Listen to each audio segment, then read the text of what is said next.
Today we're exploring Galle, Sri Lanka, but not the Galle you've already seen 100 times. Sure, we're going to check out the lighthouse, the postcard perfect ramparts, but we're going to head deeper. We're going to have a look at the museum, the old hospital and the Black Fort. We're going to walk the complete perimeter of the bastions and ramparts. This is the older, quieter, moodier side of the UNESCO city, Galle.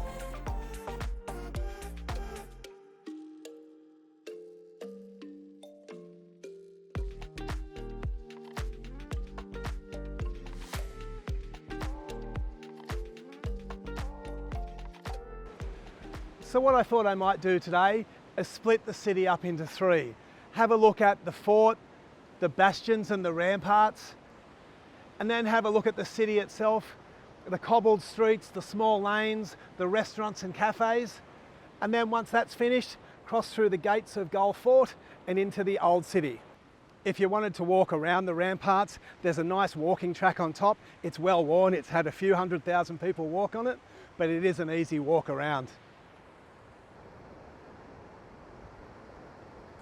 When you start out on the main rampart, right in front of the town, you can look straight down and see how the city crisscrosses. It's that old school type of just crisscross road within the Galle Fort walls. Straight, narrow streets, some cobblestone, some now paved. And then the main part you see from the front rampart is the Galle Fort Lighthouse and the mosque. They're those picturesque things that you usually see first thing about Galle.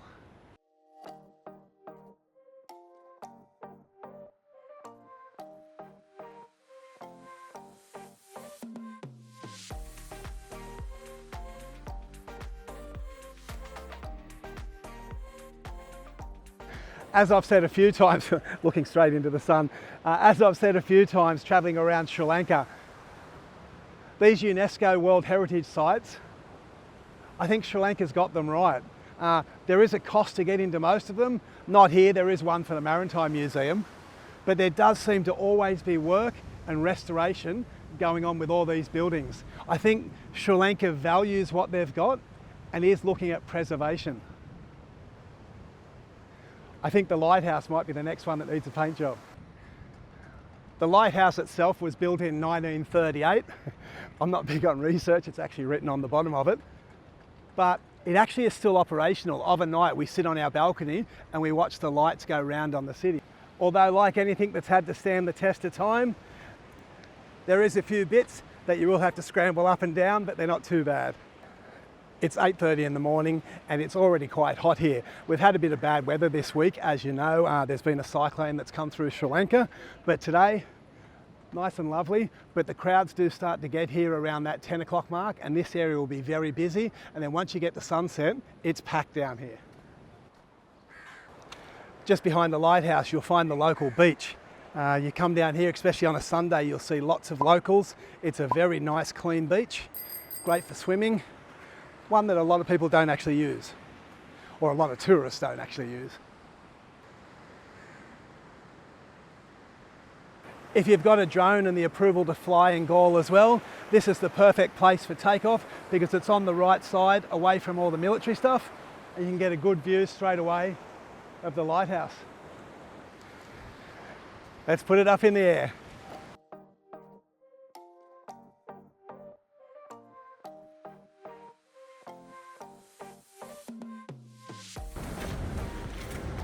So I'm going to get back up on the wall, make my way up to where the old hospital was and the front area, the entrance area to Galle Fort.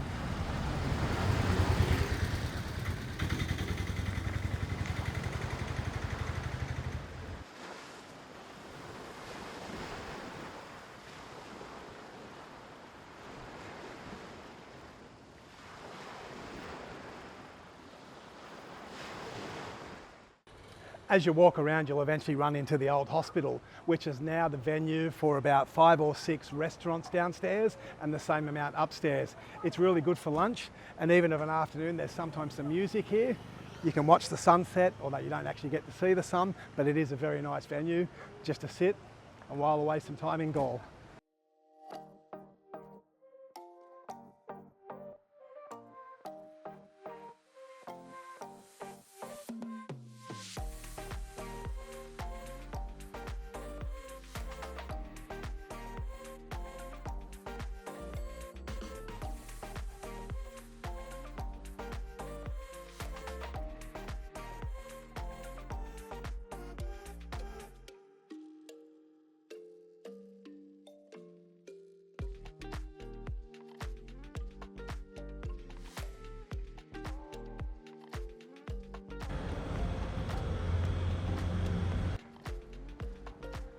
It cost 1,000 Sri Lankan rupees extra to come into the Black Fort, but this was the first bastion, named Fortaleza or Santa Cruz. It stood here from the original Portuguese times and has been added on. It had some blacksmiths here, it had gunpowder storage, but it is the oldest section within this area.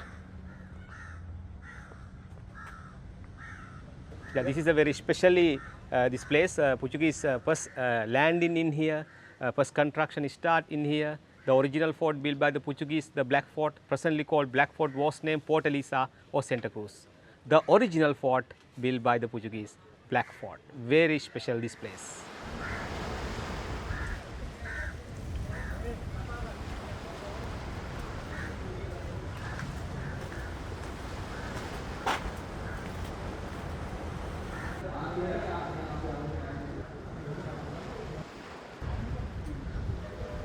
So I'm just heading down the tunnel to the lower terrace. Now the lower terrace is where it was built originally by the Portuguese and then extended with the Dutch. And it's like an escape plan. It gets you down to where you've got cannons to fortify. You can get to your boats. And also here there's an escape tunnel, which is said to go 1.5 kilometres into the main Galle town.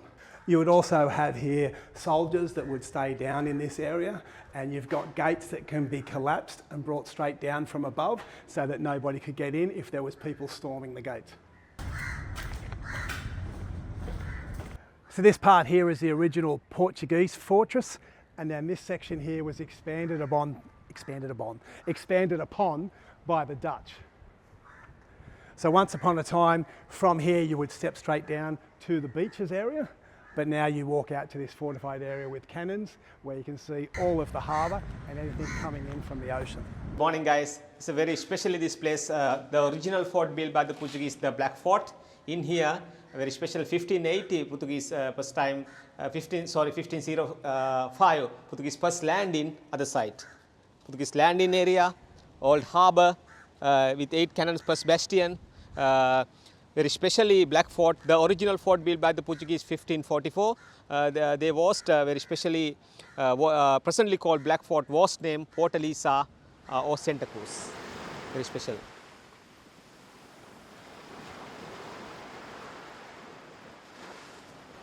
So I'm just walking down now into what's called the gallery now, but originally the Portuguese used this as a bunker, and then after that the Dutch as an ammunitions area. So it's got the original sandstone, which you can still see on the side. A museum that it is, it's now full of cannonballs and old replica guns. Hi guys, I thought I'd just add a little bit in here.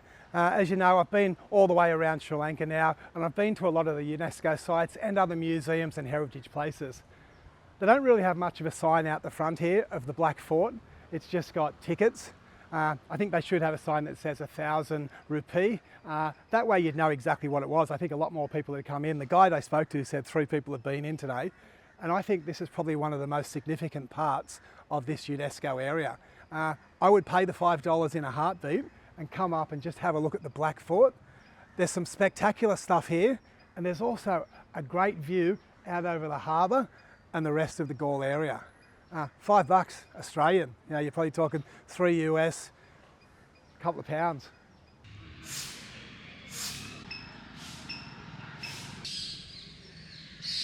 So right at the top of town, just as you come through the entry gates, you've got the Maritime Museum, probably one of the largest buildings within Galle Fort complex.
So if you are in Galle and you've got some time to spare, the Maritime Archaeological Museum is only $6 and well worth a look. It's got 2 floors and it is one of those museums that has a lot of artefacts, especially on stuff, shipwrecks, etc., that are still out in the harbour.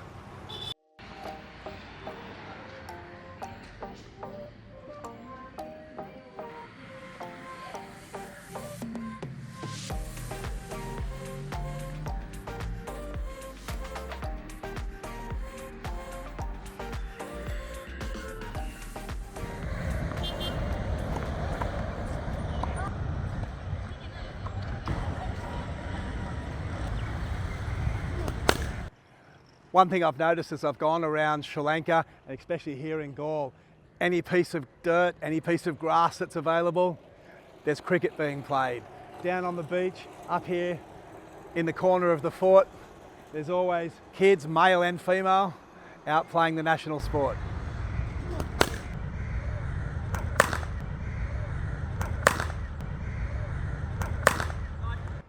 So at the front of Fort Galle, you've got the biggest structures. This is where you have the huge bastions, the clock tower, all the significant parts that you would have if you wanted to repel a land attack or a sea attack that came landed and then came by land. It's quite protected on this side. That protection also came in handy during this 2004 tsunami, where the 30-foot wave came around through the back, through the local area of Galle, but the main UNESCO site was protected by this fortress. It's pretty impressive. So it's pretty hard to get an image by yourself here at the clock tower. It's usually quite full here. I've had to wait for a few people to go past. But standing up here, you've got this view that goes all over Galle and further. You can see down to Unawatuna, the beaches you can see up north. Special spot. Costs nothing to come in here, but it's a very good vantage point to have a good look at Galle. And the walkways, they're a little bit steep, but I think anyone could do this.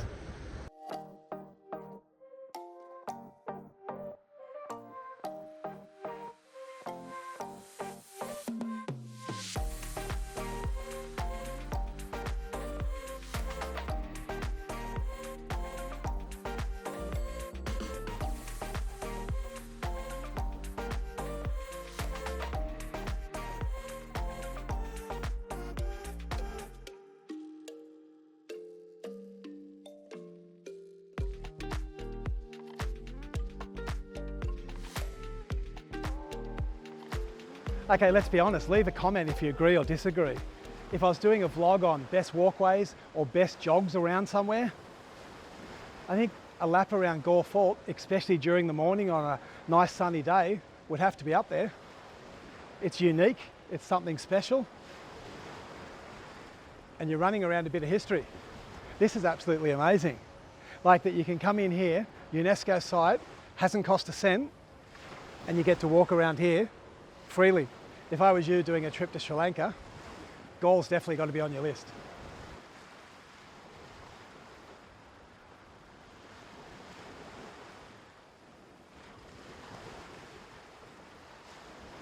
I don't think anybody uses it, but nice little protected beach down here. Gee, that's where I'd be going if I was hanging around in Galle for a long time. And I'm just looking out there too, there's a nice little resort just on the outskirts of Galle. You can see the big church or mosque up behind. I'm going to have a look at that tomorrow. That'd be a perfect place to stay. Looks like it's got a swimming pool, outlook over the ocean, easy walk into Galle. Looks pretty good. But this beach, that's what you call a secret beach.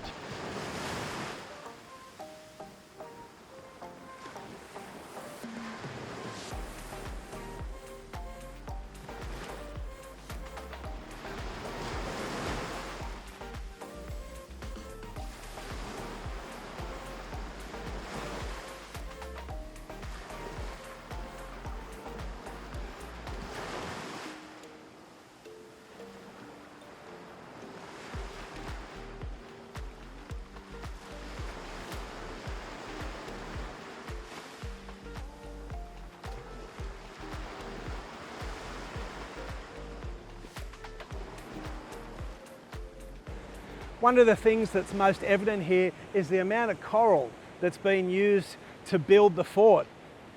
I think it's quite a unique thing for Galle Fort, the building structure of the rock and the coral that goes all the way down. It's quite an impressive build, first by the Portuguese, then the Dutch, and then taken over by the English. So as you leave the walled fortress, get nearly run over by a tuk-tuk, you go through what is the gates or the entry gates to Galle, and then that takes you through to the Galle International Stadium.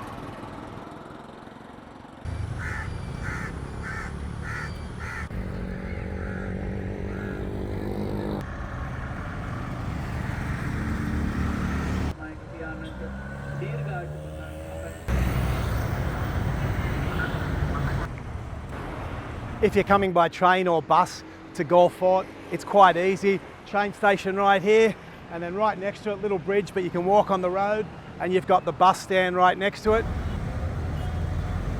And to get to Galle Fort itself is very easy. You'll see the intersection in between both of them. You'll see the fort, you'll see the entrance. It couldn't be any simpler. You're also going to be hassled by tuk-tuk drivers. It's an easy 300 rupee just to get into Galle. The walk's probably 10 minutes, but for $1.50, it's a pretty easy choice.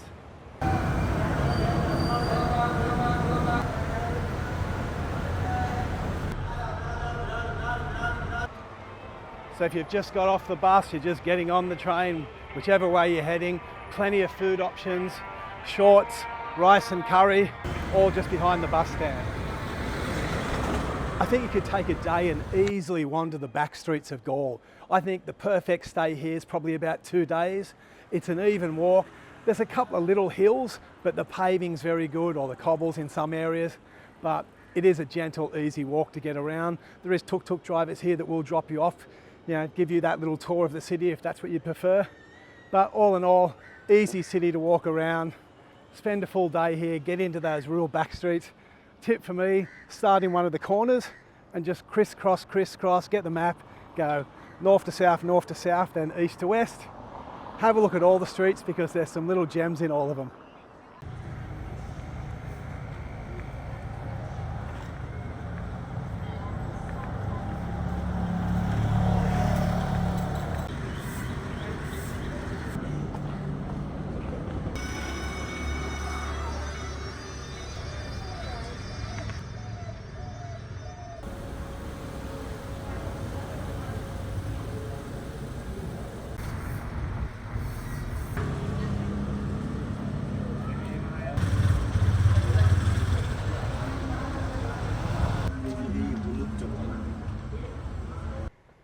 Well, that's a quick walk through Galle Fort City Centre.